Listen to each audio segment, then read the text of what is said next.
I was frosting a batch of vanilla cupcakes when the door chimed. Nothing unusual about that. People came and went from Sweetwater Patisserie all day long. But when I looked up, I saw something that made my hands freeze mid-swirl. A man stood in the doorway, and in his arms was a child who looked like a ghost. She couldn't have been more than 4 years old, but she was so thin that her bones pressed against her skin like they were trying to escape. Her eyes were open, but they stared at nothing. Empty. Hollow. Her little arms hung limp at her sides, and her head lolled against the man's shoulder as if she didn't have the strength to hold it up. The man was well-dressed, expensive suit rumpled and stained, tie hanging loose around his neck. His face was haggard, dark circles carved beneath red-rimmed eyes. He looked like he hadn't slept in weeks. Maybe he hadn't. He took 3 steps into my bakery and stopped. His lips trembled. His whole body shook. "Please," he whispered. The word cracked in half. "Please, someone help me. My daughter, she won't eat. She hasn't eaten in 3 weeks. She hasn't spoken in 2 months. The doctors can't help. The hospitals can't help. Nobody can help. I've tried everything. Everything. And she's dying. My little girl is dying, and I don't know what to do anymore." The few customers in the shop turned to stare. Mrs. Patterson, who came in every Tuesday for her lemon tarts, made a face and grabbed her bag. "Poor thing," she muttered, but she hurried toward the door. "Such a tragedy. But what can anyone do?" Mr. Chin, who always bought day-old bread at a discount, shook his head sadly. "Terrible situation. Absolutely terrible." He collected his purchases and left without another word. The man's face crumpled as he watched them go. He turned to the young couple by the window, desperation pouring off him in waves. "Please. If anyone knows anything, anyone who can help, I'll pay anything. Anything." The couple exchanged uncomfortable glances. The woman touched her boyfriend's arm and whispered something. They stood, left their half-eaten pastries on the table and walked out. One by one, every customer in my bakery found a reason to leave. They couldn't meet the man's eyes. They couldn't look at the dying child in his arms. Within 3 minutes, the shop was empty except for him, his daughter, and me. The man's shoulders sagged. A sound escaped his throat, something between a sob and a gasp. His knees started to buckle. I dropped my frosting bag and rushed around the counter. "Sit," I said, pulling out a chair at the nearest table. "Sit down before you fall down." He collapsed into the chair, still clutching his daughter close. Up close she looked even worse. Her skin had a grayish tint. Her breathing was shallow. Her tiny fingers were like twigs. "When did she last drink water?" I asked. The man blinked at me as if he'd forgotten I was there. This morning. A few sips. That's all she'll take. A few sips of water, and only because I beg her. Food, she won't touch food. She turns her head away. She pushes it away. She just sits there staring at nothing, and she's fading. I'm watching my daughter fade away and I can't stop it." His voice broke on the last word. Tears spilled down his cheeks and he didn't bother to wipe them away. I looked at the little girl. Really looked at her. And I saw something in those empty eyes that I recognized. Something I'd seen in my own mirror 2 years ago, after they lowered my husband into the ground. Grief. The kind that swallows you whole. The kind that makes you want to disappear because the pain of being alive is too much to bear. But here's the question I need you to answer in the comments. Have you ever watched someone you love suffer and felt completely helpless to stop it? Have you ever been so desperate that you'd turn to a stranger for a miracle? Subscribe and tell me your story, because this little girl's journey is about to show us all something powerful about healing and hope. "What's her name?" I asked softly. The man looked at me with surprise, as if he'd expected me to send him away like everyone else. "Lily Rose," he whispered. "Her name is Lily Rose Pierce. And I'm Nathan. Nathan Pierce." The name rang a bell. Pierce. The Pierce family owned half the commercial real estate in 3 counties. They were billionaires. People whispered about them the way they whispered about celebrities. None of that mattered right now. "Hello, Lily Rose," I said gently. I didn't try to touch her. I just sat down in the chair across from them. "My name is Isabelle. Isabelle Cooper. And I'm very glad you came to visit my bakery today." Lily Rose didn't respond. She didn't blink. She didn't move. Nathan's face twisted. "You see? She doesn't react to anything. She's like she's already gone. Like her body is still here, but she's already gone somewhere else." His voice dropped to a broken whisper. "Somewhere I can't follow. Somewhere I can't bring her back from." "What happened?" I asked. Nathan closed his eyes. 2 months ago, my wife, Lily Rose's mother, there was a car accident. Lily Rose was in the back seat. She saw everything. She saw. He couldn't finish. He pressed his face against his daughter's hair and shook with silent sobs. My heart cracked open. I knew that pain. I knew what it felt like to lose someone you loved more than your own life. I knew what it felt like when the world kept spinning and you didn't understand how everyone else could just keep living when your entire universe had ended. I reached across the table and gently touched Lily Rose's tiny hand. Her skin was cold. Lily Rose, I said quietly, I lost someone too. His name was Thomas. He was my husband and he was the best man I ever knew. When he died, I didn't want to eat either. I didn't want to talk. I didn't want to do anything except disappear. Do you know what helped me? Lily Rose didn't move, but I could have sworn something flickered in her eyes. The tiniest spark. Baking, I said. I started baking bread. Then cookies. Then cakes. And every time I baked something, I remembered good things. Happy things. The way Thomas used to steal cookies when they were still warm. The way he'd hug me from behind while I rolled out dough. The way he'd tell me my banana bread was better than his grandmother's, and that was the highest compliment he knew how to give. Nathan was watching me now, hope and fear warring on his face. Baking didn't bring him back, I continued, still looking at Lily Rose. Nothing could bring him back. But it reminded me that there were still good things in the world. That there could still be sweetness, even after so much bitter. That I could create something warm and beautiful, even though I felt cold and broken inside. I stood up slowly and walked back behind the counter. I pulled a small butter cookie from the display case, the same kind I'd been making since I opened this bakery 3 years ago. Simple. Nothing fancy. Just butter, sugar, flour, and vanilla. The kind of cookie that tasted like home. I brought it back to the table and set it down in front of Lily Rose. You don't have to eat it, I said. You don't have to do anything you don't want to do. But it's here if you want it. And if you don't want it today, that's okay too. I'll make fresh ones tomorrow and the day after that and the day after that. As many days as it takes. Nathan stared at me like I'd just offered him the moon. You'll help us? Yes, I said simply. I'll pay you anything. Name your price. I have money. I have resources. Whatever you want, whatever you need. I held up a hand to stop him. I don't want your money, Mr. Pierce. He blinked. Then what do you want? I looked at Lily Rose, at this tiny broken child who reminded me so much of myself. I want to spend time with her. I want to bake with her here in my bakery, where she can be around flour and sugar and the smell of things growing warm in the oven. I want to tell her stories about people I've lost and people I've loved. I want to sit with her in her sadness and not try to rush her out of it. That's all? Nathan's voice was hoarse. You'll just help her? For nothing? For her? I corrected. I'll do it for her. Nathan's face crumpled again. He buried his face in Lily Rose's hair and his shoulders shook. Thank you, he sobbed. Thank you. Thank you. Nobody else would help. Everyone else turned away. They looked at her like she was already dead. Like she was a lost cause. But you're the first person who's looked at her like she's still in there. Like she's still my little girl. I reached out and squeezed his shoulder. She is still in there. She's just very, very sad. And sadness like that takes time to heal. But she can heal. I promise you, Mr. Pierce. She can heal. He looked up at me with red, swollen eyes. Nathan. Please call me Nathan. Nathan, I repeated. Bring Lily Rose here tomorrow morning. 8 o'clock. I'll be baking cinnamon rolls. She doesn't have to eat them. She doesn't have to do anything but sit and watch if that's what she wants. But bring her. Every day. For as long as it takes. Nathan nodded frantically. Yes, I'll bring her. Every day. I promise. He stood carefully, cradling Lily Rose like she might shatter. I don't know how to thank you. Thank me when she eats, I said. He left, carrying his daughter out into the afternoon sunshine. I watched them go, watched him settle her carefully into a car that probably cost more than my bakery, watched him drive away. Then I looked down at the butter cookie I'd placed on the table. Still sitting there. Untouched. I picked it up and took a bite myself. It tasted like hope. Like possibility. Like maybe, just maybe, kindness could do what medicine couldn't. The next morning at 8 o'clock sharp, Nathan Pierce carried his daughter into my bakery. Lily Rose looked exactly the same as the day before. Empty eyes. Limp body.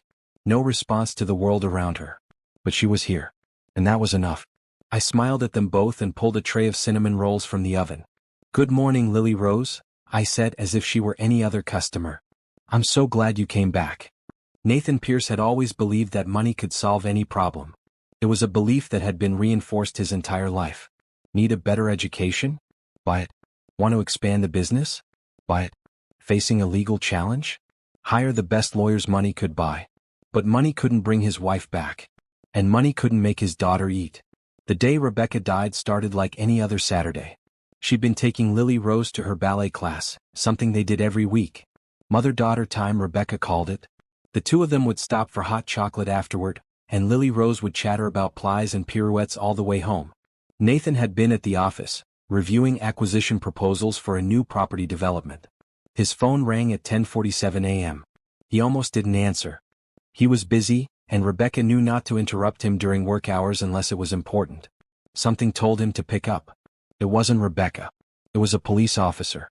There had been an accident. A drunk driver had run a red light and T-boned Rebecca's car on the driver's side. She died on impact. Lily Rose was physically unharmed but in shock. Nathan didn't remember driving to the hospital. He didn't remember the officer's face or the questions people asked him. He only remembered seeing Lily Rose sitting on a hospital bed, covered in a blanket, staring at the wall with those empty eyes. "Lily Rose," he'd whispered, rushing to her side. "Baby, it's Daddy. I'm here. You're safe. You're okay." But she wasn't okay. She didn't look at him. She didn't speak. She just sat there, small and silent, like a statue of the daughter he used to know. The doctors examined her. No broken bones. No internal injuries. Physically she was fine. Psychologically, though, she'd suffered severe trauma. They recommended grief counselors, child psychologists, play therapy, art therapy, music therapy. Nathan tried everything they suggested. He hired the best specialists in the state. He flew in experts from across the country. He spared no expense. Nothing worked. Lily Rose came home from the hospital and went straight to her room. She sat on her bed and stared at the wall. Nathan tried to talk to her, but she didn't respond. His mother, Patricia, came to help. She cooked Lily Rose's favorite foods and set them out on bright, cheerful plates. Lily Rose didn't touch them. Days passed. Lily Rose would drink small sips of water when Nathan or Patricia held the cup to her lips, but she wouldn't eat. Not a bite. Not a crumb.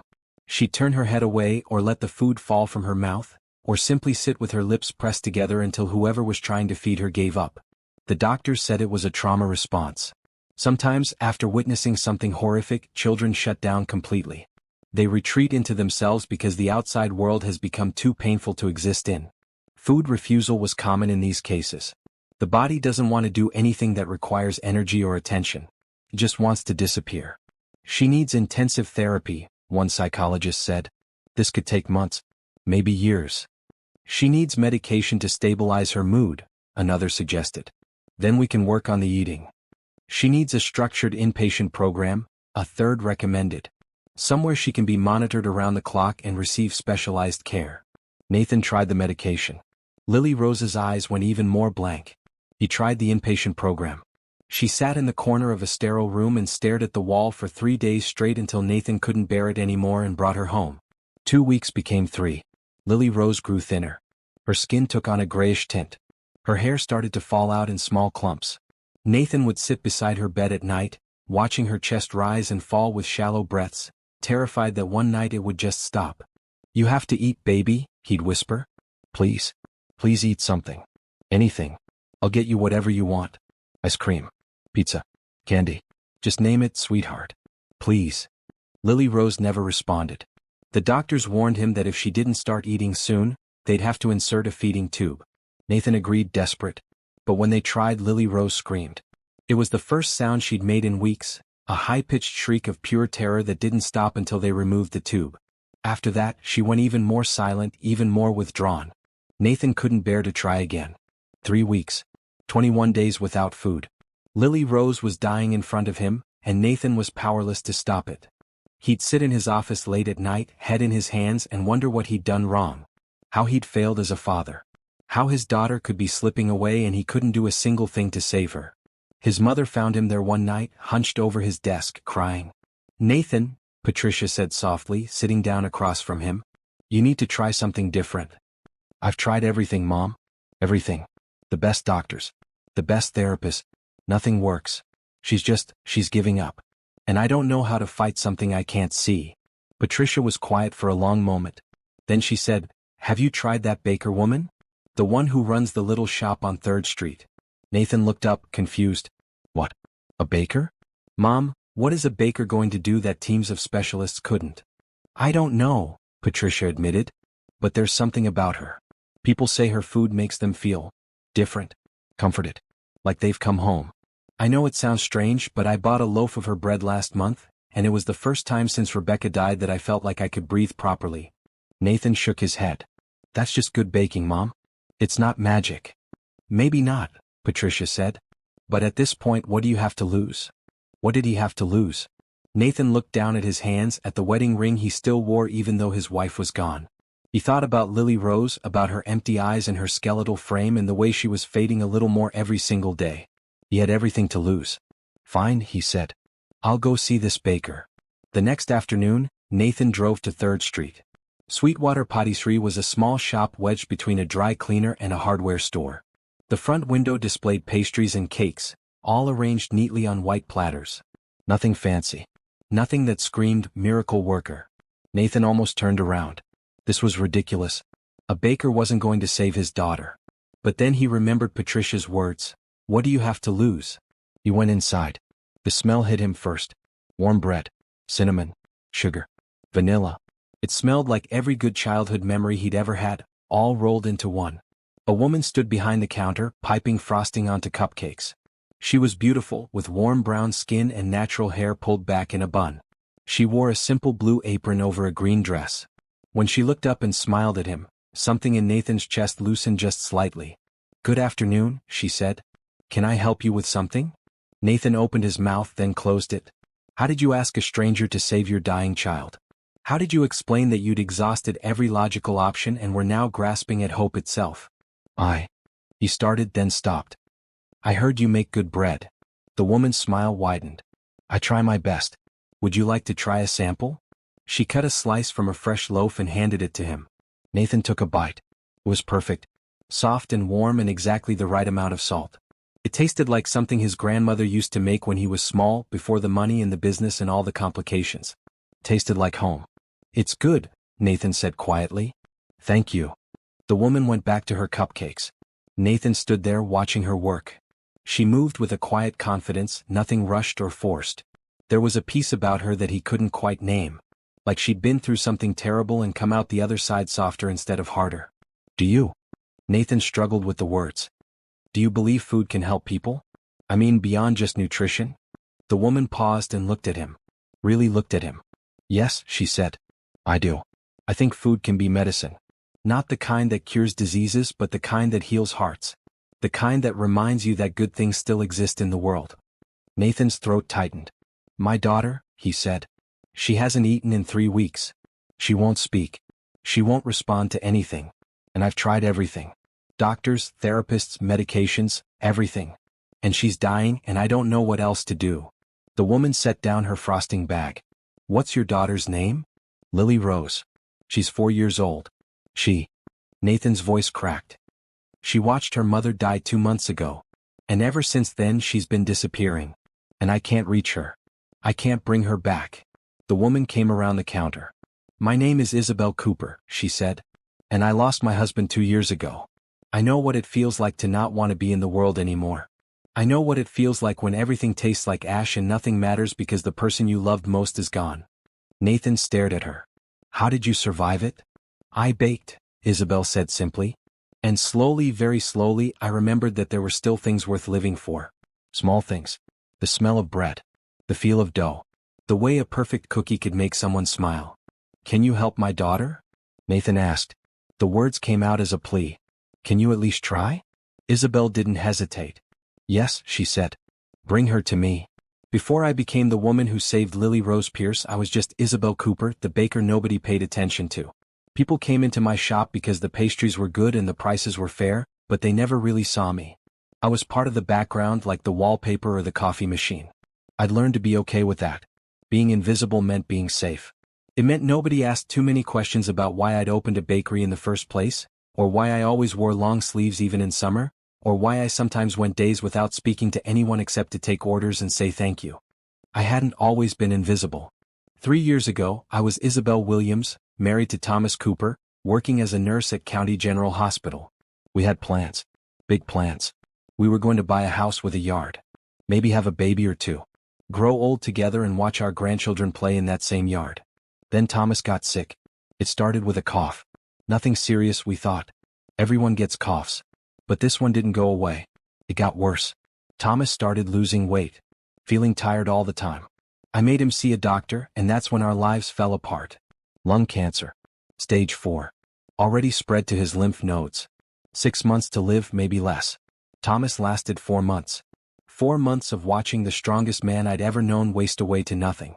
4 months of hospital stays and chemo treatments and radiation that made him so sick he couldn't keep anything down.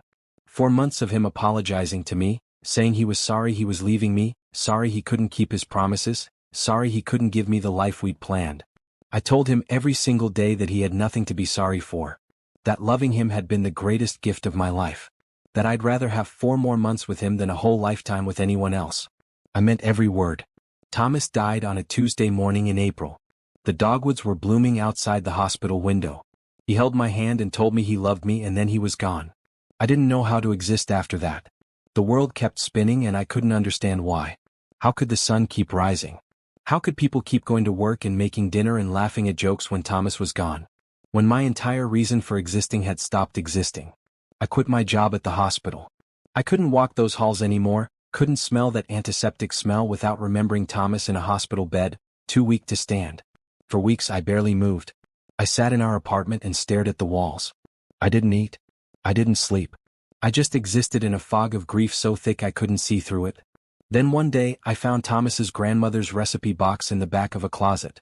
She'd given it to him years ago, full of handwritten cards with recipes for bread and pies and cookies. Thomas had always meant to try making them, but he'd never gotten around to it. I pulled out a card. Brown sugar cookies. Simple ingredients. Easy instructions. I baked them. And for the first time since Thomas died, I felt something other than pain. I felt peace. Just for a moment. Just while the cookies were baking and the apartment smelled like brown sugar and vanilla. Just while I was following someone else's instructions and didn't have to think about anything except measuring and mixing. It wasn't much. But it was something. I baked every recipe in that box.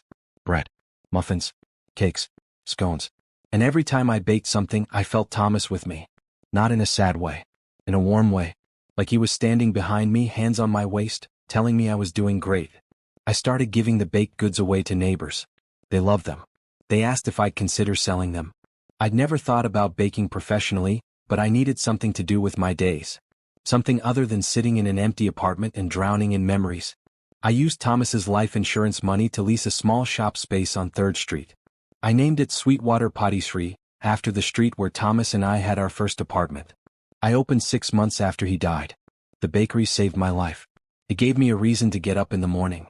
It gave me something to do with my hands. It gave me a way to turn my grief into something beautiful. People loved my baked goods. Word spread. I got regular customers. But I never got friends. People would come in, buy their pastries, make small talk, and leave. And after they left, I'd hear them outside the shop talking about me. Poor thing, they'd say.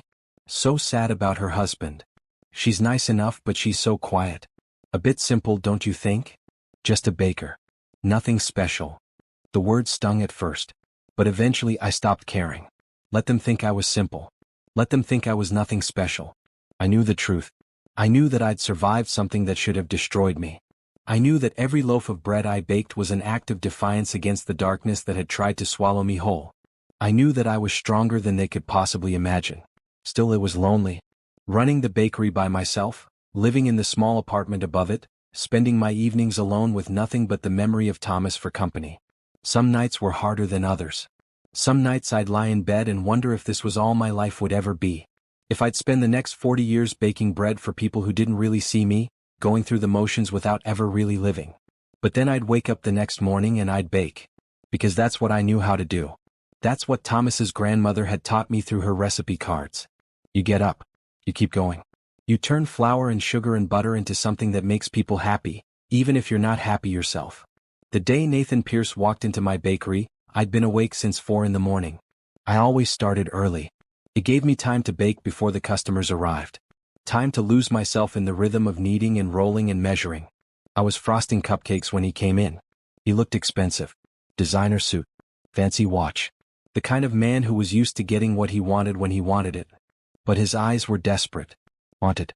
I recognized that look. I'd seen it in my own mirror often enough.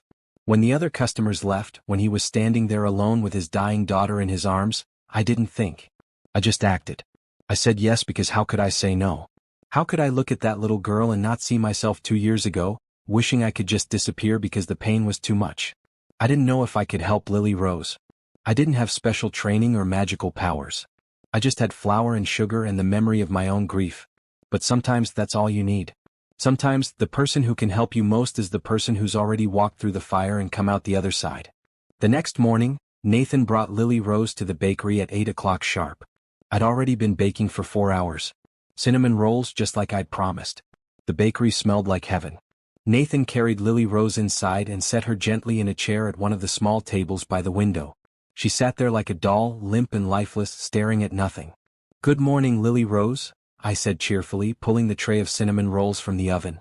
"I made these especially for you. You don't have to eat them if you don't want to. You can just sit here and smell them if that's enough." Nathan looked at me with such hope in his eyes that it physically hurt. I wanted to tell him not to hope too much. Not to expect miracles. But I couldn't crush what little faith he had left. I brought a cinnamon roll to Lily Rose's table and set it down in front of her. She didn't move. Didn't blink. Just kept staring at nothing. "These were my husband's favorite," I told her, sitting down across from her. "He used to wake up early on Sundays just to make them for me. He wasn't a very good baker, honestly. His cinnamon rolls were always a little lopsided and sometimes they were burnt on the bottom. But they were made with love, so they always tasted perfect to me." Lily Rose didn't respond. "He died 2 years ago," I continued. "And I miss him every single day. Some days are worse than others. Some days I wake up and I forget, just for a second, that he's gone. And then I remember and it feels like losing him all over again." Nathan was standing by the counter, frozen, listening to every word. "But I learned something," I said to Lily Rose. "I learned that the people we love don't really leave us. Not completely. They stay with us in the little things. In the recipes they taught us. In the songs they used to sing. In the way they made us feel when they held our hands." I reached out slowly and touched Lily Rose's hand. She didn't pull away. She didn't react at all. But she didn't pull away. "Your mama is still with you," I whispered. "She's in your heart. And she's never, ever going to leave that spot. No matter how much time passes. No matter how big you grow. She'll always be right there." A single tear rolled down Lily Rose's cheek. It was the first emotion she'd shown in 2 months. Nathan made a sound like a wounded animal. He pressed his hand over his mouth, tears streaming down his face. I squeezed Lily Rose's hand gently. "It's okay to be sad," I said. "It's okay to cry. It's okay to not want to eat or talk or do anything at all. But you're not alone, sweetheart. You're not alone." We sat there in silence for a long time. Lily Rose didn't eat the cinnamon roll. She didn't speak. But that one tear was enough. It was a start. Nathan Pierce had never felt more helpless in his entire life. As a businessman, he was used to solving problems. Identify the issue. Develop a strategy. Execute the plan. But grief wasn't a business deal. And his daughter's trauma wasn't something he could strategize his way out of. After that first morning at Isabelle's bakery, Nathan began to research everything he could about childhood trauma, selective mutism, and food refusal. He read medical journals. He consulted with psychiatrists across the country. He joined online support groups for parents of traumatized children. Everything he read told him the same thing: healing takes time. There were no shortcuts. No quick fixes. A child who'd witnessed the kind of trauma Lily Rose had experienced couldn't simply be talked out of her pain or medicated into wellness. She needed to process what had happened at her own pace, in her own way. But Nathan didn't have time. Every day that Lily Rose didn't eat, she got weaker. Her body was starting to shut down. Her organs were being affected. The doctors warned him that if she didn't start eating soon, there would be permanent damage. He tried everything he could think of. He brought Lily Rose's favorite toys to the bakery, hoping they might spark some response. Nothing. He played her favorite movies on his phone, thinking maybe the familiar sounds would comfort her. She stared right through the screen. He begged. He cried. He promised her anything she wanted if she'd just take one bite. Just one. Lily Rose never responded. The only thing that seemed to make any difference at all was Isabelle. Every morning, Nathan brought Lily Rose to Sweetwater Patisserie. And every morning, Isabelle greeted them with a warm smile, fresh baked goods, and a gentle presence that never pushed or demanded anything from Lily Rose. Isabelle would bake while Lily Rose sat at her table. Sometimes Isabelle talked. Sometimes she was quiet. But she was always there, steady and patient, creating beautiful things out of simple ingredients. Nathan would sit in a corner, trying to stay out of the way, watching this stranger show his daughter more kindness than anyone else had. Isabelle never treated Lily Rose like she was broken or strange. She treated her like a normal little girl who was going through something hard. "Tell me about your wife," Isabelle said one morning, about a week into their daily visits. She was kneading bread dough, her hands moving in a practiced rhythm. Nathan looked up, startled. Nobody asked him about Rebecca.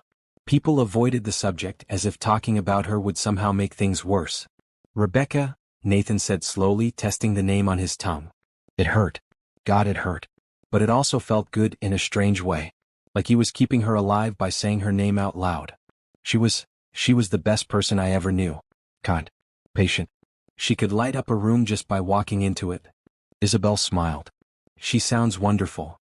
She was. Nathan's throat tightened. She didn't care about the money or the business. She just cared about making people happy. Making Lily Rose happy. His voice broke. She would have known what to do. She would have known how to help Lily Rose through this. "I'm useless at this. I don't know how to help my own daughter." "You're not useless," Isabelle said firmly. "You're here.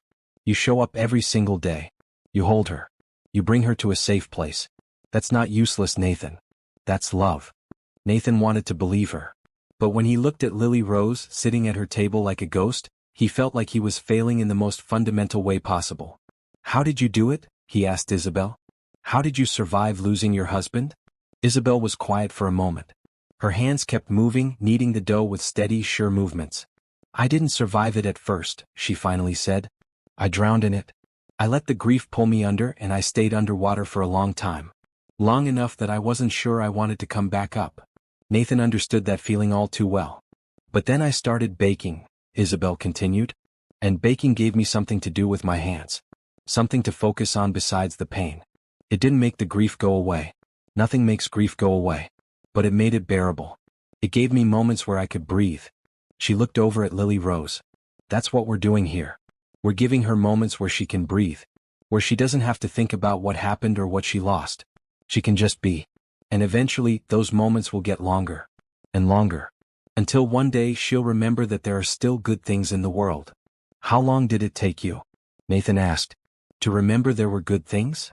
Isabelle smiled sadly. "I'm still remembering. Every day. Some days are easier than others. But I'm here. I'm alive. I'm baking bread and helping people and finding small pieces of joy where I can.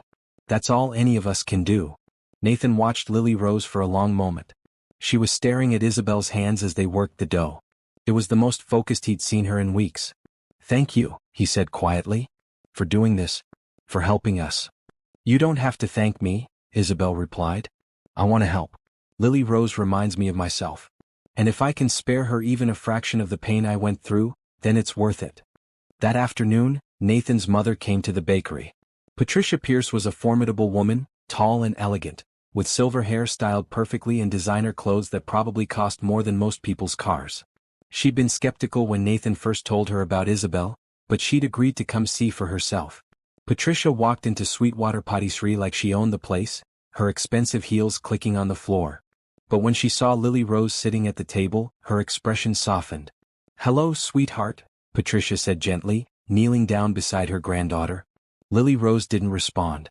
Patricia's eyes filled with tears, but she blinked them away quickly. Isabelle came out from behind the counter, wiping flour from her hands.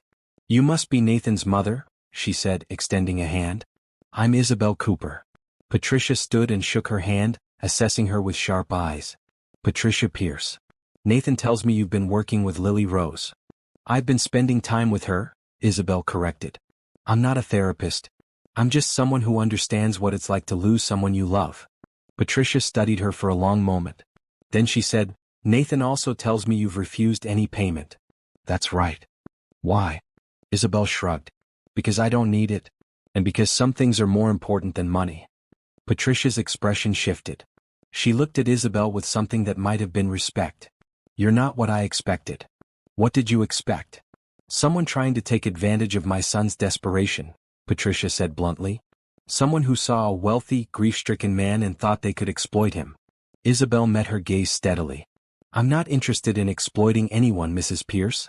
I'm interested in helping a little girl who's hurting. Patricia nodded slowly. I believe you. She glanced at Lily Rose, then back at Isabelle. Whatever you're doing, please keep doing it. She's been through so much. We all have.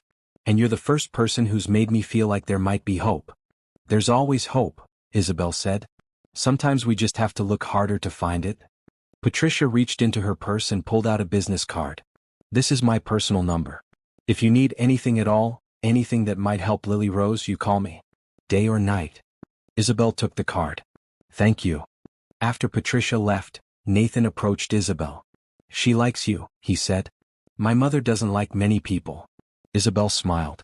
She's worried about Lily Rose. That's normal. She's worried about me too, Nathan admitted. She thinks I'm going to break. That I'm barely holding it together. Are you?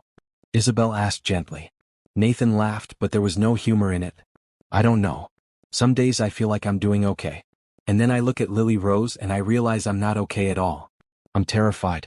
Every single day, I'm terrified that she's going to slip away and I won't be able to stop it. That's understandable, Isabelle said. You're carrying a lot. Too much for one person. I don't have a choice. You do though, Isabelle said.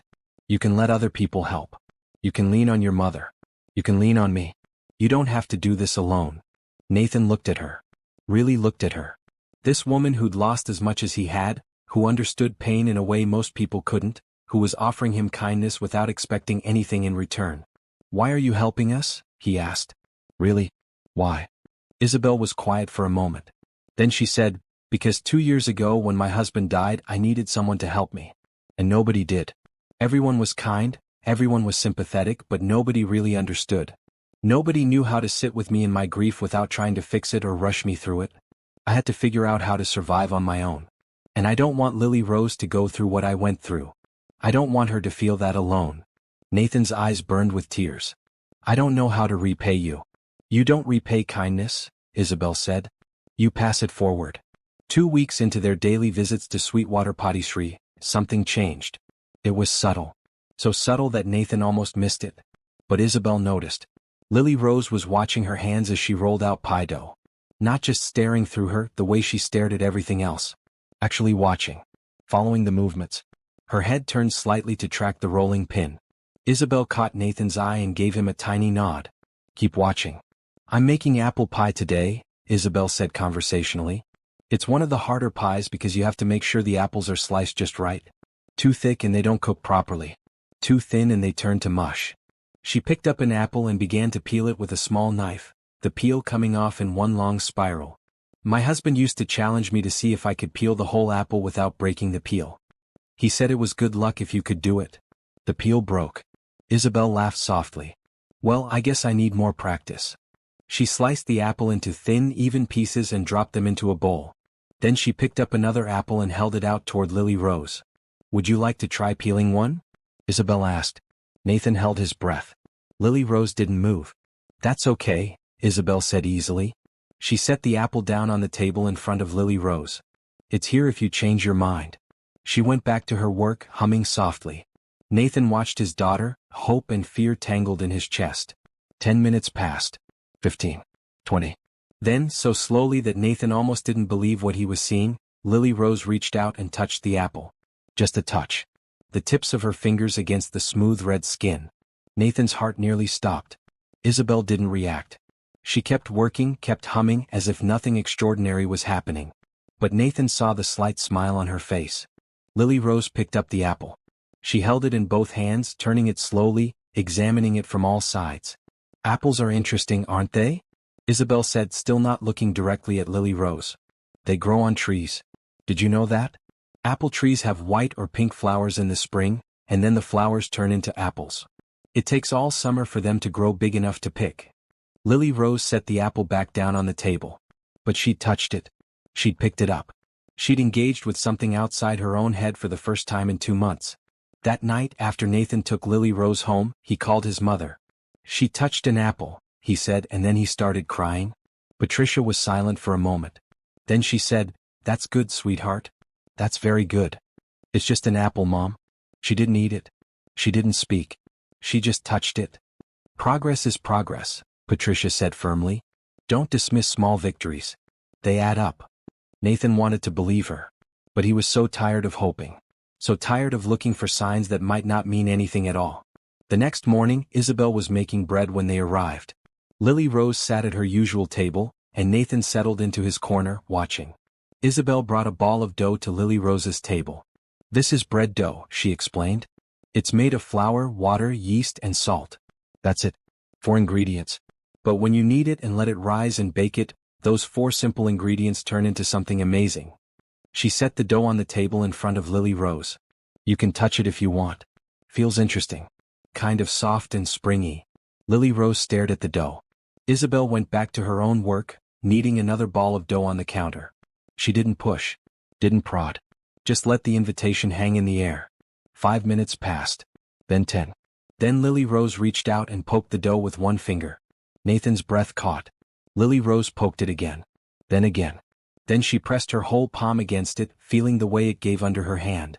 That's it, Isabelle said encouragingly. You can push it around. You can pull it. You can shape it however you want. There's no wrong way to touch dough. Lily Rose began to knead the dough, copying Isabelle's movements. Her motions were jerky and uncertain, but she was doing it. She was engaging. She was present. Tears streamed down Nathan's face. He didn't bother to wipe them away. For the next hour, Lily Rose worked the dough. She didn't make anything recognizable. She just pushed and pulled and shaped it over and over like she was working something out in her mind. When it was time to leave, Isabelle carefully wrapped the dough in plastic. You can take this home, she said. You can keep playing with it if you want. And tomorrow we can bake it and see what happens. Lily Rose didn't respond. But when Nathan picked her up to carry her to the car, she clutched the wrapped dough to her chest. That night, Nathan watched as Lily Rose sat on the kitchen floor and worked the dough. She didn't speak. She didn't eat. But she was doing something. And that was more than she'd done in 2 months. The next day they brought the dough back to the bakery. Isabelle helped Lily Rose shape it into a simple round loaf. Together they put it in the oven. Baking is magic, Isabelle told Lily Rose as they waited. You put dough in the oven and it transforms into bread. It rises and browns and becomes something completely different from what it started as. When the bread came out, golden and perfect, Isabelle set it on the table to cool. Then she tore off a small piece and held it out to Lily Rose. This is the bread you made, Isabelle said. You created this. Would you like to taste it? Nathan stopped breathing. Lily Rose looked at the bread. Then at Isabelle. Then back at the bread. Slowly she reached out and took it. She held it for a long moment. Then even more slowly she brought it to her mouth. And took a bite. Nathan made a sound somewhere between a laugh and a sob. He pressed his hand over his mouth, his whole body shaking. Lily Rose chewed slowly. Swallowed. Then took another bite. It wasn't much. Maybe 2 bites total. But it was food. Real food. Food she'd chosen to eat on her own. Isabelle smiled. You did such a good job, she said gently. I'm so proud of you, Lily Rose. Lily Rose didn't respond. But she didn't push the bread away either. After they left that day, Nathan pulled Isabelle aside. Thank you, he said, his voice raw. Thank you for giving me my daughter back. She was never gone, Isabelle said. She was just very far away. And she's finding her way back, one step at a time. I want to pay you, Nathan insisted. Please. Let me pay you for your time, for everything you're doing. No. Isabelle, please. You've spent hours with her. You've rearranged your whole schedule. And I'd do it all again, Isabelle interrupted. I don't want your money, Nathan. I want Lily Rose to heal. That's all I want. Nathan looked at her with something like awe. You're remarkable, he said quietly. Do you know that? Isabelle felt her cheeks warm.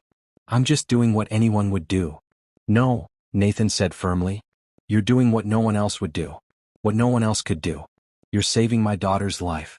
And I will never ever forget that. The next morning, Nathan arrived at the bakery with a proposal. I want to hire you, he said. Not just for a few hours a day. Full-time. Live-in. Whatever you need, whatever salary you want, it's yours. Just please keep helping Lily Rose. Isabelle had been expecting this. She'd been thinking about it for days, actually knowing it was coming. The practical side of her brain said yes. A full-time salary from a billionaire would be life-changing. She could pay off the bakery. Expand. Maybe even hire help. But the other side of her brain, the side that had learned to be cautious, hesitated. Moving into Nathan's home meant appending her entire life. Leaving her bakery. Leaving the safe, small world she'd built for herself. She looked at Lily Rose, sitting at her table with a ball of dough, carefully shaping it into a lopsided heart. The decision was already made. "Yes," Isabelle said. "I'll come. Before we continue this journey, I need to ask you something. Would you let a stranger into your heart if they were the only one who could heal it? Would you trust someone with your most precious treasure if you had no other choice?" Comment below and subscribe to see how this family transforms from broken strangers into something beautiful. Moving into the Pierce mansion was like stepping into a different world. The house was enormous, with high ceilings and marble floors and windows that stretched from floor to ceiling. Everything was expensive. Everything was perfect. Everything was cold. Isabelle's room was on the second floor, down the hall from Lily Rose's bedroom. It had a king-size bed, a walk-in closet bigger than her entire apartment above the bakery, and a bathroom with a soaking tub and a shower that had more settings than her car. It was beautiful. It was luxurious. It didn't feel like home. Nathan gave her a tour of the house, showing her the library, the gym, the home theater, the pool. "Make yourself comfortable," he said. "Use anything you want. The whole house is open to you." Isabelle nodded, feeling overwhelmed. She'd agreed to this. She'd said yes without hesitation. But now that she was here in this massive house that felt more like a museum than a home, she wondered if she'd made a mistake. "The kitchen is downstairs," Nathan continued. "Patricia had it fully stocked with anything you might need for baking. If there's something you want that's not there, just let me know." The kitchen was incredible. Commercial-grade appliances. Marble countertops. A walk-in pantry with every ingredient imaginable. It was a baker's dream. But it wasn't her bakery. It wasn't the small, cozy space where she'd learned to breathe again after Thomas died. "Lily Rose's routine is pretty simple," Nathan said. "She wakes up around 7. I usually help her get dressed, though she doesn't really cooperate. She'll sit wherever I put her and stay there until someone moves her. She doesn't eat breakfast. She doesn't eat lunch. She doesn't eat dinner. Or at least she didn't until you." His voice caught on the last word. "The past few days, though," he continued, "she's been eating small amounts. A bite here. A bite there. Nothing consistent. But it's more than she's eaten in weeks." "That's progress," Isabelle said. "It's a miracle," Nathan corrected. "You're a miracle." Isabelle felt uncomfortable with the weight of his gratitude. "I'm not a miracle. I'm just someone who understands grief." Nathan looked like he wanted to argue, but he didn't. Instead he said, "Lily Rose's bedroom is the one with the pink door. You can go in anytime. She won't mind. She doesn't really react to anything." That night, Isabelle unpacked her suitcase and tried to settle into her new room. She'd brought clothes, a few photos of Thomas, and her grandmother-in-law's recipe box. Everything else she'd left at the bakery. She'd hired a local teenager to watch the shop during the day, with instructions to call if there were any problems. Leaving the bakery had been harder than she'd expected. It was the place where she'd learned to live again. The place where Thomas's memory felt strongest. But Lily Rose needed her more than the bakery did right now. Around 9 o'clock, Isabelle heard crying. Soft, muffled sobs coming from down the hall. She followed the sound to Lily Rose's room. The pink door was slightly ajar. Inside, Nathan sat on the edge of Lily Rose's bed, his face in his hands, shoulders shaking. Lily Rose was asleep, curled up under a unicorn print comforter. She looked tiny in the big bed. Isabelle knocked softly on the doorframe. Nathan looked up, quickly wiping his eyes. "Sorry," he said hoarsely. "I didn't mean to wake you." "You didn't," Isabelle said. "I was still unpacking." She stepped into the room. "Are you okay?" Nathan laughed bitterly. No, I'm not okay. I haven't been okay since Rebecca died. I don't think I'll ever be okay again." Isabelle sat down in the rocking chair by the window. "Tell me about her," she said. "About Rebecca." Nathan looked at his sleeping daughter. "She was beautiful," he said. "Not just physically, though she was that too. She was beautiful on the inside. She had this way of seeing the best in everyone. She volunteered at the children's hospital. She organized fundraisers for the homeless shelter. She baked cookies for the neighbors every Christmas." He smiled, but it was a sad smile. "She would have loved you. You remind me of her, actually. That same quiet kindness. That same way of making people feel seen." "How did you meet her?" Isabelle asked. "At a charity gala," Nathan said. "I was there because my mother made me go. Rebecca was there because she'd organized the whole thing. She was wearing this blue dress and she was laughing at something one of the volunteers said, and I thought she was the most alive person I'd ever seen. He fell silent for a moment. I asked her to dance. She said yes. We got married a year later. Lily Rose came 2 years after that. We had everything. Absolutely everything. And then one drunk driver took it all away in a split second. His voice broke. She was just taking our daughter to ballet class. That's all. Just a normal Saturday morning. And she never came home. Isabelle felt tears on her own cheeks. I'm so sorry. People keep saying that, Nathan said. They say they're sorry and I know they mean it, but it doesn't change anything. Sorry doesn't bring her back. Sorry doesn't make Lily Rose speak. Sorry doesn't undo the worst day of our lives. No, Isabelle agreed. It doesn't. Nothing does. But people say it because they don't know what else to say. Because grief is so big and so overwhelming that there aren't really any right words. Nathan looked at her. What helped you? After your husband died? Time, Isabelle said. And baking. And letting myself feel everything even when it hurt so much I thought it would kill me. Did it get easier? Isabelle considered the question. Not easier. Different. The grief is always there, but you learn to carry it. You learn to live alongside it instead of trying to outrun it. Nathan nodded slowly. Lily Rose isn't learning that. She's just shutting down. She's 4 years old, Isabelle said gently. She doesn't have the tools to process something this big, but we'll give her those tools. We'll help her find a way through. How? The same way we've been doing. Slowly. Gently. With flour and sugar and patience. The next morning, Isabelle woke Lily Rose at 7 and helped her get dressed. The little girl was passive, allowing herself to be dressed like a doll. She didn't resist, but she didn't help either. Isabelle carried her downstairs to the kitchen. Nathan was already there making coffee. He looked like he hadn't slept. Good morning, Isabelle said cheerfully. She set Lily Rose in a chair at the kitchen table. We're going to make pancakes today. Do you like pancakes, Lily Rose? No response. Isabelle pulled out flour, eggs, milk, and butter. She arranged them on the counter and began measuring ingredients into a bowl. Pancakes are simple, she said conversationally. But simple doesn't mean easy. You have to get the proportions just right, or they don't turn out well. She whisked the batter smooth and heated a griddle. My husband loved pancakes. He'd eat them for every meal if I let him. Breakfast pancakes, lunch pancakes, dinner pancakes. Once, I made him a birthday cake that was actually a giant stack of pancakes with frosting between the layers. Nathan smiled slightly at that. Was it good? It was terrible, Isabelle admitted. The pancakes got soggy from the frosting. But Thomas ate the whole thing anyway and told me it was the best birthday cake he'd ever had. She poured batter onto the griddle, watching as bubbles formed on the surface. That's how you know they're ready to flip. When the bubbles pop and don't fill back in. She flipped the pancakes perfectly. They were golden brown. She stacked 3 on a plate and brought them to Lily Rose. These are for you, Isabelle said. You don't have to eat them. But I thought you might like to smell them. Sometimes smelling good food is almost as nice as eating it. Lily Rose stared at the pancakes. Isabelle went back to the griddle and made pancakes for Nathan and herself. They ate together at the table, not speaking much, just existing in the same space.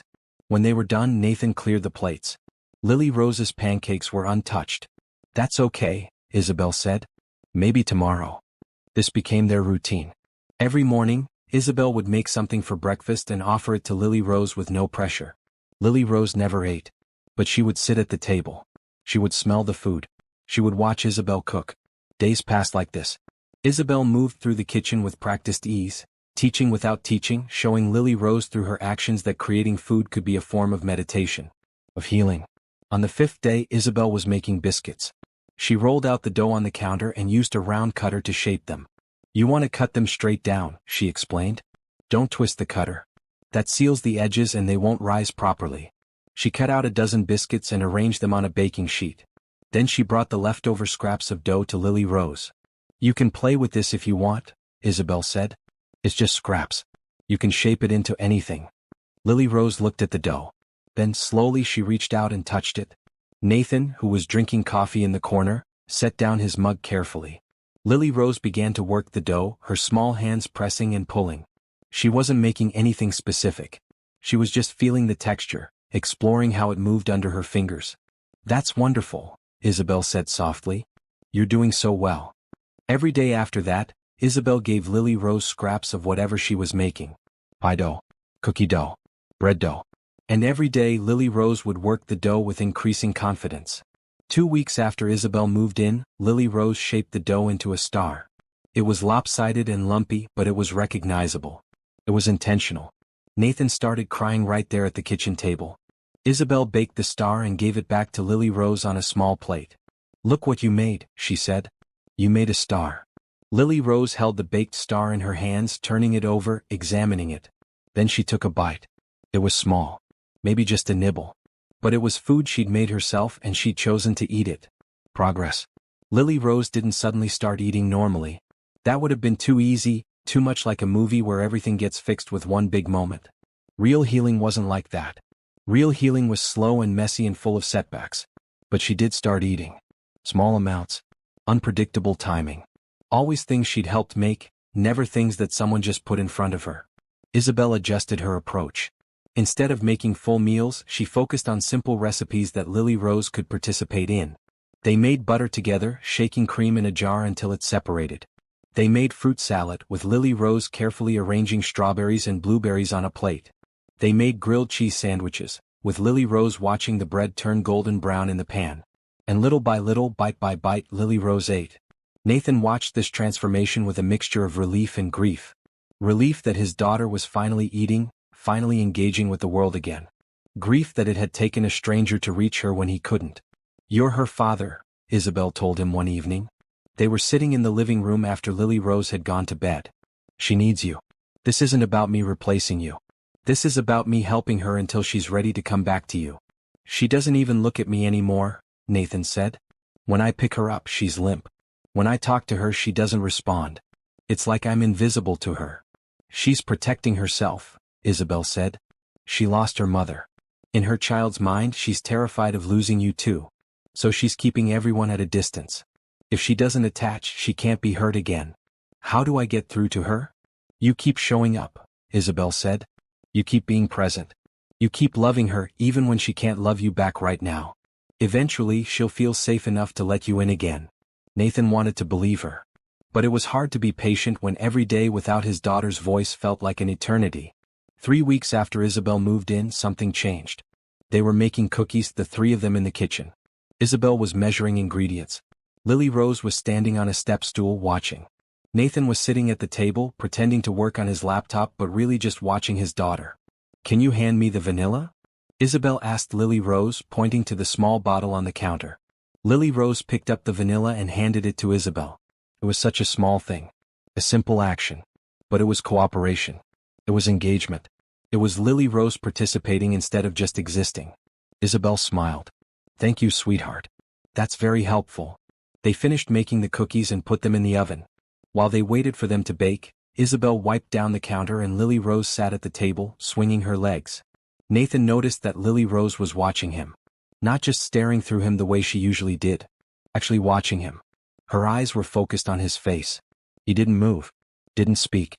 He just met her gaze and smiled gently. Lily Rose didn't smile back. But she didn't look away either. When the cookies came out of the oven, Isabelle let them cool for a few minutes and then put 2 on a plate for Lily Rose. "Fresh cookies are the best," she said. "They're still warm and the chocolate is still melty." Lily Rose picked up a cookie. She took a bite. Then another. Then another. She ate the entire cookie. Then she ate the second one. Nathan's hands trembled. He gripped the edge of the table to steady himself. Isabelle caught his eye and smiled. "Would you like some cookies too, Nathan?" "Yes," he managed to say. "Yes, please." They sat together at the table, the three of them eating warm chocolate chip cookies. Lily Rose didn't speak.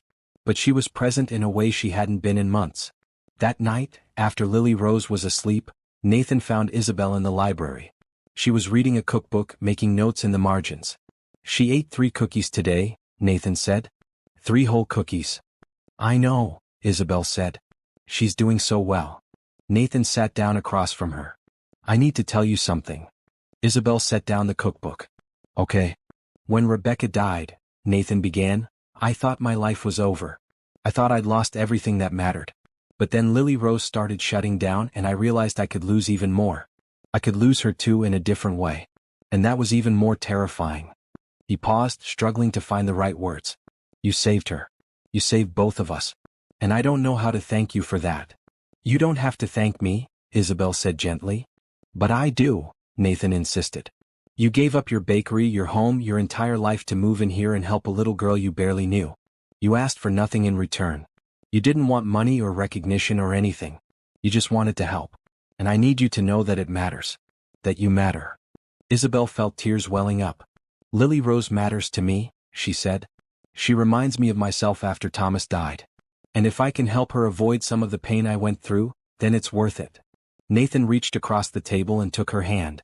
You're an incredible person, Isabelle Cooper. Isabelle's breath caught. Nathan's hand was warm, his grip gentle but firm. She realized with some surprise that this was the first time anyone had touched her with affection since Thomas died. The bakery customers shook her hand sometimes or patted her arm, but nobody had held her hand like this. Like she mattered. Like she was more than just the baker. Thank you, she whispered. They sat like that for a long moment, hands clasped, neither of them wanting to break the connection. The next morning something extraordinary happened. Isabelle was making French toast.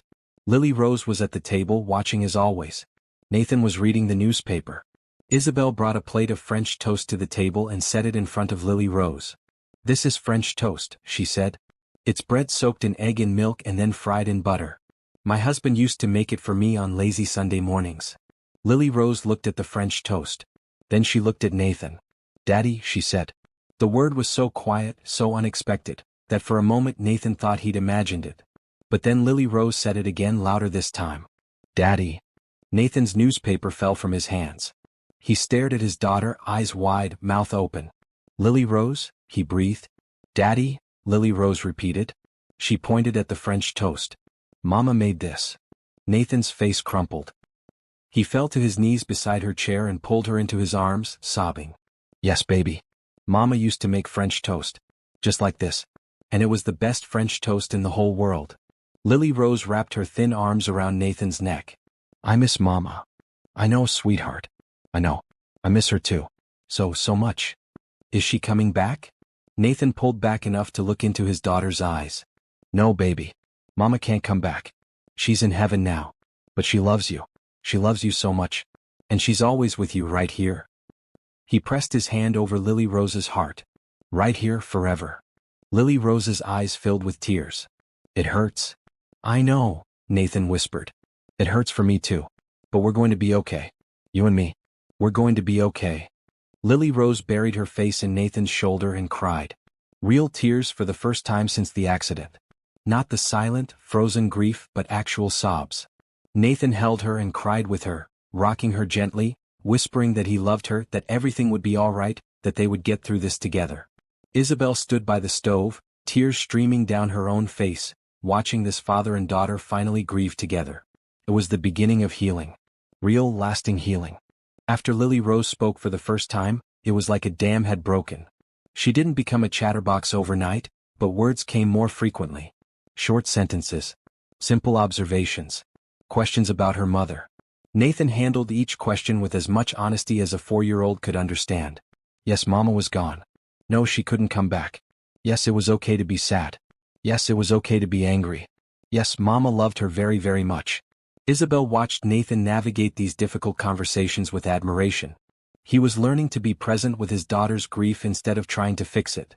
He was learning that sometimes the best thing a parent could do was simply listen.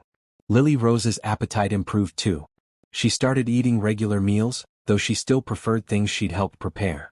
Isabelle taught her simple recipes. Scrambled eggs, fruit smoothies, peanut butter sandwiches.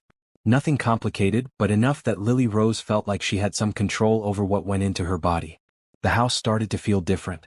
Less like a museum and more like a home. There was laughter sometimes. Lily Rose would giggle when she cracked an egg and got shell in the bowl.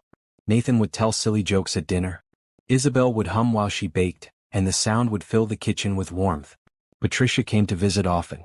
She was overjoyed to hear her granddaughter speaking again, eating again, living again. She would sit with Lily Rose and read her stories or help her color. And she would pull Isabelle aside and thank her over and over with tears in her eyes. You brought our family back, Patricia said one afternoon. I don't know how to repay you. You don't need to repay me, Isabelle said. Seeing Lily Rose smile is payment enough. One evening, about 6 weeks after Isabelle moved in, Nathan asked her to join him on the back patio after Lily Rose was asleep. The night was warm, stars scattered across the sky like someone had thrown diamonds. "I've been thinking," Nathan said as they sat in comfortable patio chairs, "about what happens next." Isabelle's heart sank. She'd known this conversation was coming. Now that Lily Rose was doing better, Nathan didn't need her anymore.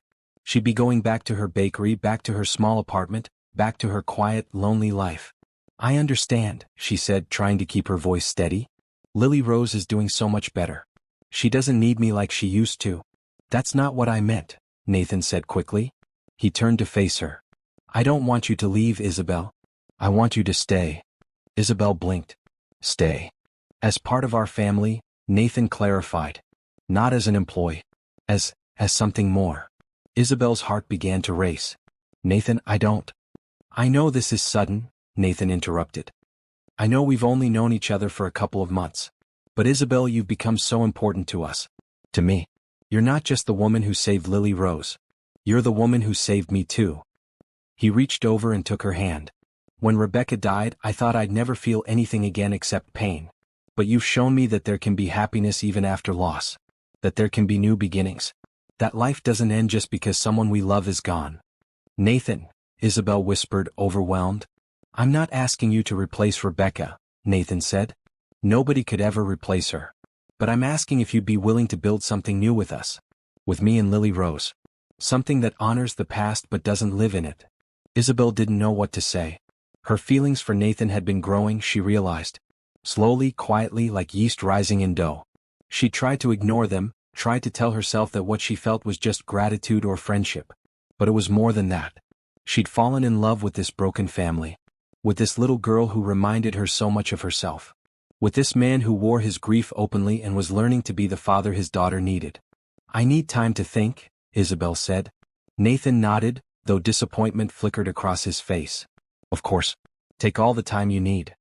Isabelle went to her room that night and lay awake for hours, thinking. Moving into the Pierce house permanently would mean leaving her bakery behind for good. It would mean stepping into a family that wasn't originally hers. It would mean opening her heart again, risking the kind of pain she'd felt when Thomas died. But it would also mean being part of something beautiful. Being part of Lily Rose's healing. Being part of Nathan's journey back to joy. Being part of a family again. The next morning, Isabelle found Nathan in his office. "I want to stay," she said without preamble. "Not as Lily Rose's caregiver. Not as your employee. But as someone who loves her and wants to be part of her life. Part of your life." Nathan stood so fast his chair rolled backward. "Do you mean that?" "Yes," Isabelle said. "I didn't think I could love again after Thomas died. I didn't think I wanted to. But you and Lily Rose have shown me that love doesn't end. It just grows and changes and finds new ways to exist." Nathan crossed the room and pulled her into a hug. Isabelle stiffened for just a moment, then melted into him. He was warm and solid and he smelled like coffee and aftershave. It felt different from hugging Thomas, but not bad different. Just different. "Thank you," Nathan whispered into her hair. "Thank you for giving us a chance." They told Lily Rose that evening. Nathan explained that Isabelle was going to stay with them forever, if that was okay with her. Lily Rose looked at Isabelle seriously. "Are you going to be my new mama?" Isabelle knelt down so she was at eye level with the little girl. "I could never replace your mama," she said gently. "Your mama was special and wonderful and she'll always be your mama. But if you want, I could be something else. I could be your Mama Belle. A different kind of mama, but one who loves you just as much." Lily Rose thought about this for a long moment. Then she said, "Okay. You can be Mama Belle." She threw her arms around Isabelle's neck, and Isabelle held her close, feeling her heart expand with love for this brave, resilient little girl. The Pierce house was changing. Patricia helped redecorate some of the rooms, making them feel warmer and more lived in. Nathan brought home flowers for the table. Lily Rose started leaving her toys scattered around instead of keeping them neatly put away in her room. The house was coming alive. Isabelle sold her bakery to the young woman she'd hired to watch it. The woman was thrilled and Isabelle was glad the shop would continue. But she didn't feel the pang of loss she'd expected. Her life was here now with Nathan and Lily Rose. She converted one of the downstairs rooms into a baking space.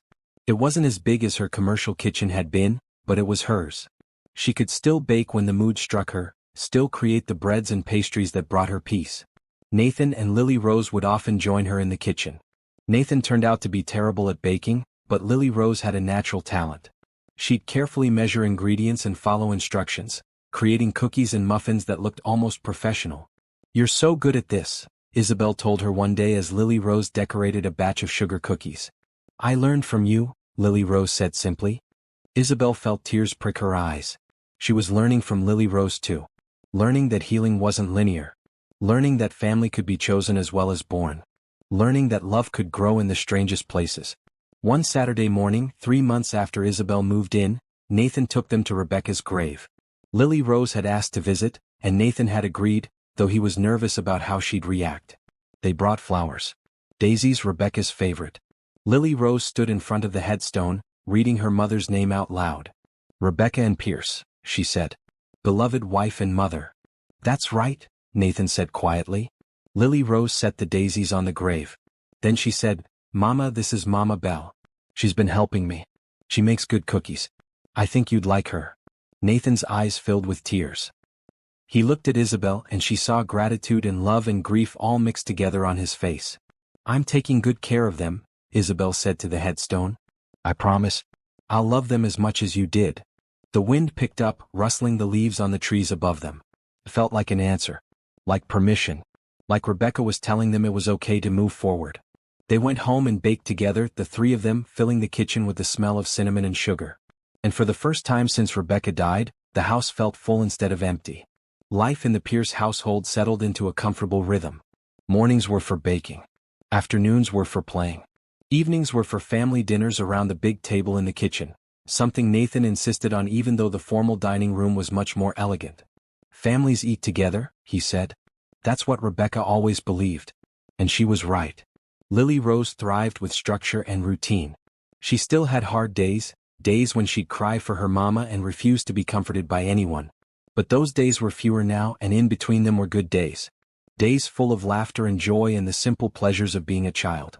She started ballet again, something she'd stopped after the accident. Isabelle took her to class every Tuesday and Thursday, and Nathan would come straight from work to pick her up. Lily Rose was cautious at first, hesitant to trust that good things could still happen. But gradually she relaxed. She started enjoying the music and the movement, started making friends with the other little girls. "She's doing so well," the ballet teacher told Isabelle one day. "Whatever you're doing at home, keep doing it." What they were doing at home was simple. They were showing up. They were being present.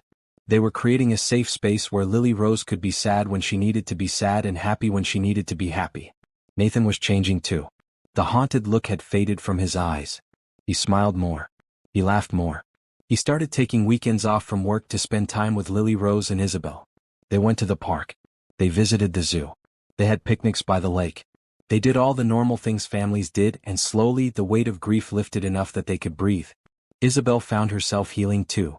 She thought about Thomas often, but the memories didn't hurt as much as they used to. She could remember the good times without being overwhelmed by the loss. She could talk about him without crying. She could love him and love her new family at the same time.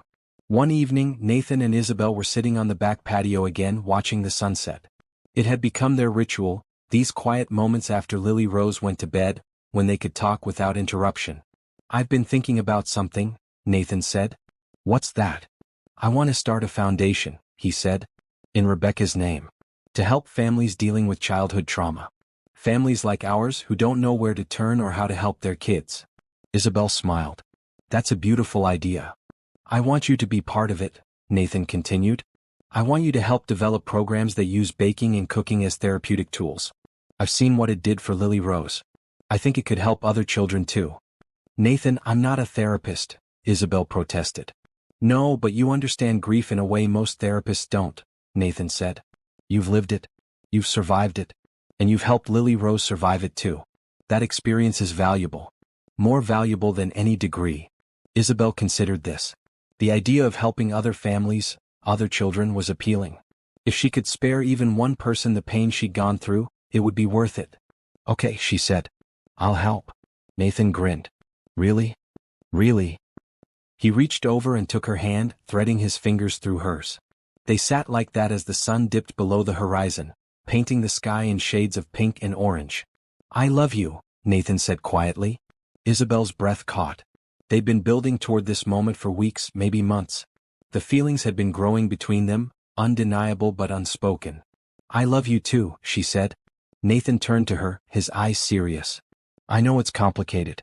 I know we're both still healing. But I want you to know that I'm all in. With you. With us. With this family we're building." "I'm all in too," Isabelle said.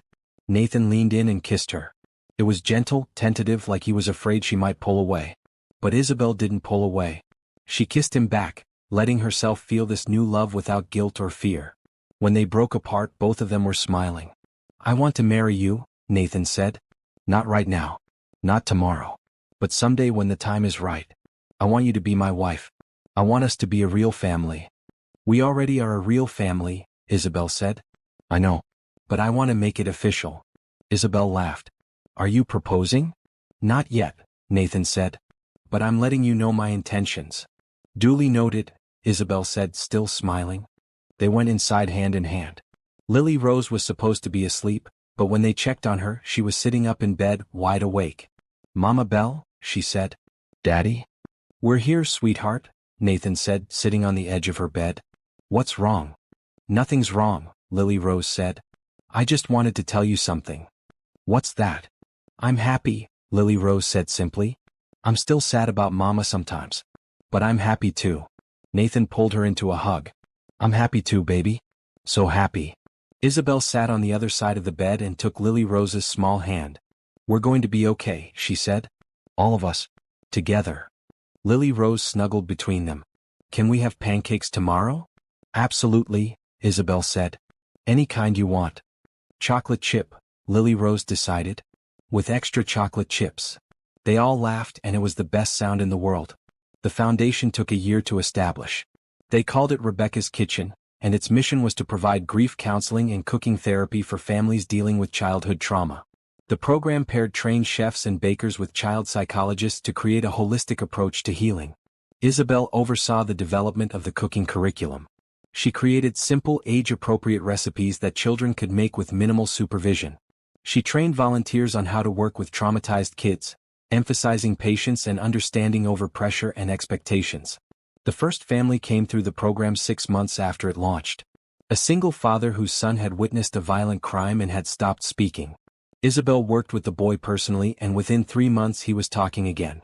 Not perfectly. Not all the time. But enough. More families came. The program expanded. They opened satellite locations in 3 other cities. Nathan poured money and resources into the foundation, determined to honor Rebecca's memory by helping others the way Isabelle had helped their family. Lily Rose was thriving. She was in 1st grade now, making friends and doing well in school. She still saw a therapist once a week to process her trauma, but she was happy.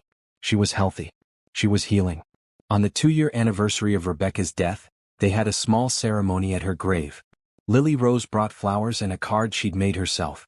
It had a drawing of a rainbow and the words, "I love you, Mama," written in crayon. "I'm in 1st grade now," Lily Rose told the headstone. "And I have a little brother. Did you know that? His name is Thomas, after Mama Belle's husband who died. Daddy says you would have liked the name." Isabelle was 6 months pregnant. It had been a surprise but a welcome one. Nathan had proposed the day they found out, and Isabelle had said yes without hesitation. They were getting married in the spring in a small ceremony in the backyard. Nothing fancy. Just family and close friends. Lily Rose was going to be the flower girl, and she'd already picked out her dress. Pink with sparkles because, as she'd explained, every flower girl needed sparkles. Life was good. Not perfect. They still had hard days. There were still moments when grief would hit them out of nowhere. But they faced those moments together as a family. "Rebecca would be so proud of Lily Rose," Isabelle said as they walked back to the car. "She's such a brave, beautiful girl." "She is," Nathan agreed. "And she's that way because of you." "She's that way because she's your daughter," Isabelle corrected. "She has your strength. Your resilience. She has your kindness," Nathan said. "Your gentle spirit." They drove home together, Lily Rose chattering in the back seat about a project she was working on at school. The house welcomed them with warmth and light. Patricia was already there, having let herself in with the spare key, and the smell of pot roast filled the air. "I made dinner," Patricia announced. "I figured you'd be tired after the cemetery." "Thank you, Mom," Nathan said, hugging her. They ate together, the 4 of them sharing stories and laughter. After dinner, Lily Rose helped Isabelle make cookies while Nathan and Patricia cleaned up. Later that night, after everyone had gone to bed, Isabelle stood in the kitchen and looked around. This house that had once felt so cold and empty was now full of life. Full of love. She placed her hand on her growing belly, feeling the baby kick. "You're coming into a good family," she whispered. "A family that knows how to love through pain. A family that knows how to hold on to joy even when things are hard." Nathan came up behind her and wrapped his arms around her waist, his hands covering hers on her belly. "What are you thinking about?" "How far we've come," Isabelle said. "How much has changed. Do you have any regrets?" Nathan asked. Isabelle thought about her old life. Her small apartment. Her bakery. The quiet, lonely days after Thomas died. She thought about the moment Nathan walked into her shop, desperate and broken, carrying his dying daughter. "No," she said. "No regrets. This is exactly where I'm supposed to be." Nathan kissed her temple. "I love you so much." "I love you too." They stood like that for a long time, holding each other in the kitchen that had become the heart of their home. The morning of Nathan and Isabelle's wedding dawned bright and clear. Spring had arrived in full force, transforming the backyard into a garden of blooming flowers and fresh green grass. Isabelle woke early, her stomach fluttering with nerves and excitement. She was 8 months pregnant now, and the baby had been particularly active all week, as if sensing something important was about to happen. Patricia arrived at 7 to help her get ready. They'd chosen a simple white dress that accommodated Isabelle's belly, with lace sleeves and a flowing skirt. Nothing elaborate. Nothing that would make Isabelle feel like she was trying to be something she wasn't. "You look beautiful," Patricia said as she helped Isabelle with her hair. "Nathan is going to cry when he sees you." "He cries at everything these days," Isabelle said with a laugh. "That's because he's happy," Patricia said. "Really truly happy. For the first time since Rebecca died." Isabelle met Patricia's eyes in the mirror. "Thank you for accepting me into your family." Patricia's eyes grew misty. "Thank you for saving my family. For giving us hope when we'd lost it. For showing us that life goes on and that's okay." There was a knock on the door. Lily Rose peeked in, already dressed in her pink sparkly flower girl dress. "Is it time yet?" "Almost," Isabelle said. "Come here and let me look at you." Lily Rose twirled, showing off her dress. She looked like a princess, her hair in curls, a wreath of flowers on her head. "You're beautiful," Isabelle said. "You're beautiful too, Mama Belle," Lily Rose said. She climbed onto the bed carefully, not wanting to wrinkle her dress. "Are you scared?"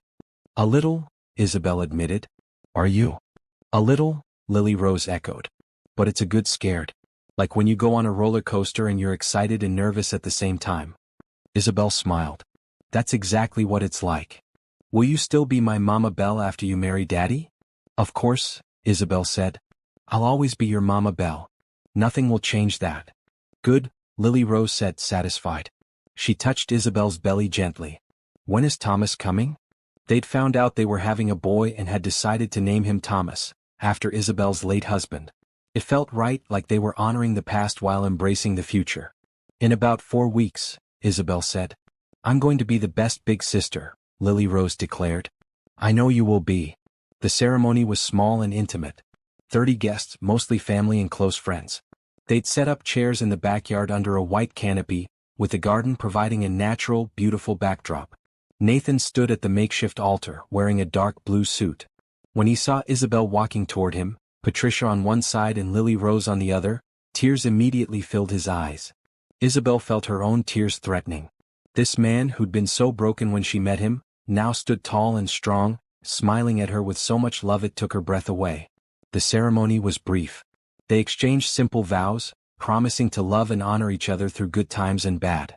Promising to build a life together based on kindness, honesty, and mutual respect. When the officiant said, "You may kiss the bride," Nathan pulled Isabelle close and kissed her softly.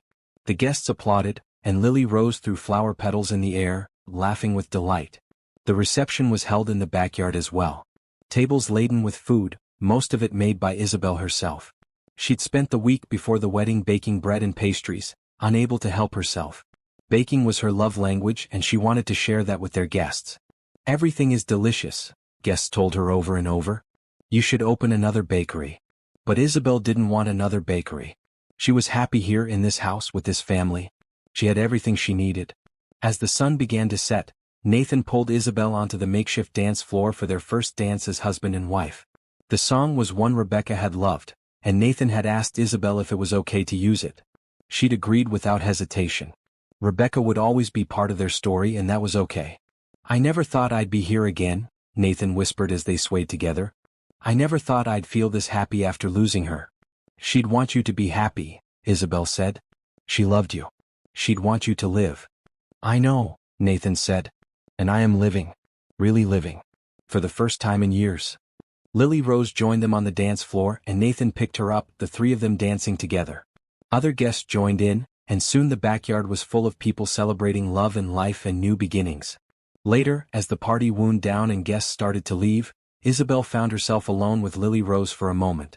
The little girl was tired, her flower crown askew, her dress stained with cake frosting. "Did you have fun today?" Isabelle asked. "The best fun," Lily Rose said. She wrapped her arms around Isabelle's waist, careful of her belly. "Thank you for marrying Daddy. Thank you for being my Mama Belle. Thank you for teaching me that it's okay to be happy even when you're sad." Isabelle's heart swelled. "You're welcome, sweetheart. I think Mama would like you," Lily Rose said. "I think she'd be glad we found you." "I think so too," Isabelle said. That night, after all the guests had left and the backyard was cleaned up, Isabelle and Nathan sat on their back patio one last time as an engaged couple. Well, they were married now. But it still felt surreal. "This is it," Nathan said. "The rest of our lives starts now." "The rest of our lives," Isabelle repeated. She liked the sound of that. 4 weeks later, Thomas Nathan Pierce was born. He came into the world healthy and squalling, with a full head of dark hair in his father's eyes. Lily Rose was smitten immediately. She held her baby brother carefully, supporting his head the way the nurses showed her, and declared him the most perfect baby ever born. "He looks like Daddy," she said. "But he has your smile, Mama Belle." Isabelle couldn't see the smile yet, but she didn't argue. They brought Thomas home to a house full of love. Patricia was there to help. Lily Rose insisted on helping too, fetching diapers and singing lullabies to her brother. Nathan walked around in a daze of joy and exhaustion, marveling at how quickly his family had grown. Isabelle watched them all with a full heart. 2 years ago, she'd been alone in a small apartment, drowning in grief, wondering if life was worth living. Now she was surrounded by people who loved her, who needed her, who'd given her a reason to keep going. She thought about Thomas often. Her first husband, her first love. She knew he'd be happy for her. He'd want her to have this full, messy, beautiful life. One evening, when Thomas was 3 months old and finally sleeping through the night, Isabelle found herself in the kitchen. It was late. Everyone else was asleep. But she felt the urge to bake the way she always did when she needed to process her feelings. She pulled out flour and sugar and butter. She made a batch of butter cookies, the same kind she'd offered to Lily Rose that first day in the bakery. The same kind that had started this whole journey. As they baked, filling the kitchen with their warm, sweet smell, Isabelle reflected on how much had changed. How a desperate father and his dying daughter had walked into her bakery and changed her life forever. She'd given them hope. But they'd given her something too. They'd given her a reason to live again. They'd shown her that love could grow in the most unexpected places. That family could be chosen as well as born. That grief didn't have to be the end of the story. Nathan appeared in the doorway, drawn by the smell of baking. "Can't sleep?" "Just thinking," Isabelle said. "About what?" "About how grateful I am. For you. For Lily Rose. For Thomas. For this life we've built together." Nathan crossed the kitchen and pulled her into his arms. "I'm grateful too. For you. For your kindness. For the way you loved my daughter when no one else could reach her. For the way you loved me back to life." They stood like that, holding each other in the kitchen that had become the heart of their home. The cookies finished baking and Isabelle pulled them from the oven. They were perfect. Golden brown. The exact right texture. She set them on the counter to cool, and she and Nathan each took one warm from the oven.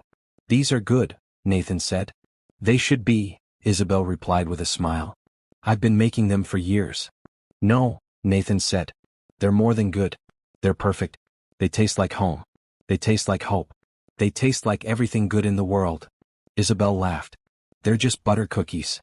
"Nothing you make is just anything," Nathan said. "Everything you create is special. Because you put love into it. And love makes all the difference." He was right, Isabelle realized. Love did make all the difference. It had saved Lily Rose. It had saved Nathan. It had saved her too. The next morning Lily Rose came down to breakfast and found the cookies on the counter.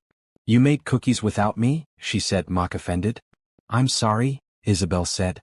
I couldn't sleep and needed something to do with my hands. Lily Rose took a cookie and bit into it. Her face lit up. "These are the same cookies you gave me the first day I came to your bakery," she said. "They are," Isabelle confirmed.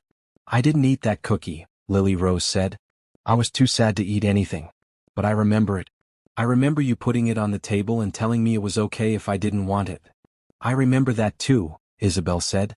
Lily Rose finished the cookie and came over to hug Isabelle. "Thank you for not giving up on me. Thank you for teaching me how to be happy again." "You taught me too," Isabelle said. "You taught me that healing is possible. That love can grow even in the darkest places. That kindness matters." Thomas started crying from his bassinet in the living room. Nathan went to get him, and soon they were all together in the kitchen. The family that had been built from broken pieces. They ate breakfast together as they did every morning. Pancakes because they were still Lily Rose's favorite. Coffee for Nathan and Isabelle. Orange juice for Lily Rose. And lots of laughter and joy. After breakfast they went to the backyard. It was a beautiful spring day, the kind Rebecca would have loved. Lily Rose played on the swing set while Nathan pushed Thomas in his stroller around the garden. Isabelle watched them, her heart so full it felt like it might burst. This is what happiness looks like, she thought. Not perfect. Not without pain. But real. Authentic. Hard-won. They'd all lost so much. Rebecca. Thomas. Years of their lives to grief. But they'd found something too. They'd found each other. They'd found hope. They'd found a way forward. And most importantly, they'd learned that kindness, hope, and love would always lead them home.